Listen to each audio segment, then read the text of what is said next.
खुलुमबाय आंनि मुलुगनां बड' निउस चेनेल साफ्रोमबो नायगिरि बिथांमोननिसिम गोजोन फुंबिलिनि बयनिसिमबो गाहाम हामलायनाय जासिहरनाय जाबाय। आसा खालामो नोंथांमोनहा गासै मोजाङै दं। बे समाव आं नोंथांमोननि सिगाङाव फुंबिलिनि मोननैसो खौरां लाना फैलायबाय। अन्नानै भिडिअखौ स्किप खालामाजासे जोबजासिम नायलांदो। दिनैनि फुंबिलिनि मोननैसो खौरांफोरा जाबाय। गिबि रादाबाव दं आसामनि थाखाय गोजोनथाव खौरां, मानोना मैया डिके सनाल मुंनि सासे आइजोआ 50 रावआव 53 मेथाइ रोजाबनानै इन्डिया बुक अफ रेकर्डस आरो एशिया बुक अफ रेकर्डसआव बिनि मुङा सनानि हांखोजों लिरनानै दोनजादों। मिथिनो मोननाय बादिब्ला बिथांजोआ तिनिसुकिया जिल्लानि दायंरिनि थादुम गामिनि थागिरि आरो डिब्रुगड़ मुलुगसोलोंसालिनि सासे फरायसा होनना मिथिनो मोननाय जादों। नैथि रादाबाव दं आसामाव मोनब्रै जिल्ला बारायबावबाय। बे थांखिखौ मैयानि केबिनेट जथुम्मायाव आसामनि गिबि मन्त्रि मानाव गेदेर डक्टर हिमन्त बिश्व शर्मा बिथाङा खौरांगिरिफोरनि सिगाङाव फोरमायदों। खौरां मोननाय बादिब्ला बे गोदान जिल्ला मोनब्रैया जाबाय बिश्वनाथ, हजाइ, तामुलपुर आरो बजालि। बेजों लोगोसे आसामनि गिबि मन्थ्रिया फोसावबावदों दि 81टा महकुमाखौ खोमोरनानै लेङाइ जिल्ला हिसाबै फोसावनाय जाबाय आरो बेयाव गाहाय सामलायगिरि हिसाबै लेङाइ जिल्ला बेंगिरिया थागोन आरो सिगांनि महकुमानिख्रुइ गोजौसिन मान थाखोनि जागोन होनना फोरमायदों। थामथि रादाबाव दं मैया इउपिपिएलनि गाहाय नेहाथारि मानाव गेदेर राजु नार्जारि बिथाङा पाटगाव हालां बाजारनि इयथ बिपिएफनि फेसबुक पेज सामलायगिरि फेंखु ब्रह्म मुंनि सासे लाइमोननि बेरेखायै क'क्राझार थानायाव FIR होदों होनना मिथिनो मोन्दों।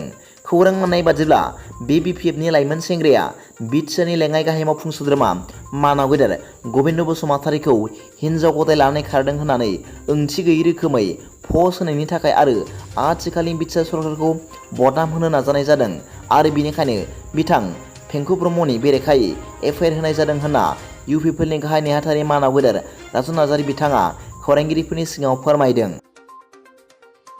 ब्रैथि रादाबाव दं आथिखालनि इउपिपिएल दोलोनि बिटिसि सरकारा रैखाथि गैयै थासारियाव दंसै नामा? इउपिपिएल सरकारा माब्लाबा BPFजों मोगा-मोगि, माब्लाबा कंग्रेस हान्जाजों मोगा-मोगि जानायखौ नुनो मोन्दों। क'क्राझाराव कंग्रेसनि आफादगिरि भुपेन बर'आ होनाय बिबुंथि डिबेट मानि 50-50 सायाव फिनजाथाय फोरमायदों। इउपिपिएल दोलोआ मोनसे समाव एबसुनि आफादगिरि जानानै थानाय समाव डिबेट आसाम 50-50 स्ल'गान होनाय प्रमद बर'आ दिनै दिसपुरजों डिबेट मानि 50-50 खालामगासिनो होनना बुंनाय भुपेन बर'नि सायाव गोख्रों फिनजाथाय होदों इउपिपिएल मिडिया सेलनि नेहाथारि हान्थिगिरि नार्जारि बिथाङा। भुपेन बर'आ प्रमद बर'नि सायाव बेबादि नंखाय अजद दैखांनायनि सायाव निमाहा बिनांगौ होनना खौरांगिरिफोरनि सिगाङाव फोरमायदों। बाथि रादाबाव दं गसाइगावआव मोसौ बेदर गोदाखोमानानै फानखोमाग्रा आश्राफुल आलम मुंनि सासे फालांगि हमनो हायो आरो गुबुन सासेया खारखोमायो। मख'नो गोनां बाथ्रा दि गसाइगाव महकुमानि सिङाव थानाय साबकाटा पुलिस बिफाननि मोनसे हान्जाया मोनसे सोंर्थ-सोलुनि गेजेरजों संदाननायाव हमनो हायो मोसौ बेदर गोदाखोमानानै फानखोमाग्रा सासे फालांगिखौ आरो सासेया खारख'यो। मख'जाथाव बाथ्रा दि मोसौ बेदरखौ गावनि न'आवनो गोदाफुबाय थानायावनो हमनो हायो होननानै मिथिहोदों पुलिस बिफाननिफ्राय। हमनो मोननाय मोसौ बेदर गोदानानै फानग्रा फालांगिखौ 2 नं पलासगुरि गामिनि थागिबि आश्राफुल आलम होनना सिनायथिनाय जादों।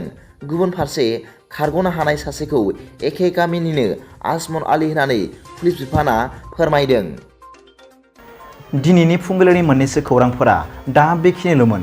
भिडिअखौ मोजां मोनदोंब्ला आंनि बे मुलुगनां बड' निउस चेनेलखौ अन्नानै साबस्क्राइब खालाम आरो बेल आइकनआवबो थुनानै ला, जाहाथे आं गोदान निउस आपडेट लानानै फैब्ला नोंथांनियाव सिगांग्रो नटिफिकेसन सौहैयो। दा बेलासिनि रादाबाव नोंथांमोनखौ आंनि बे चेनेलाव गासैखौबो बरायहरनाय जाबाय। गोजोन्थों। एसेनोसै। जै बर' हारिनि जै।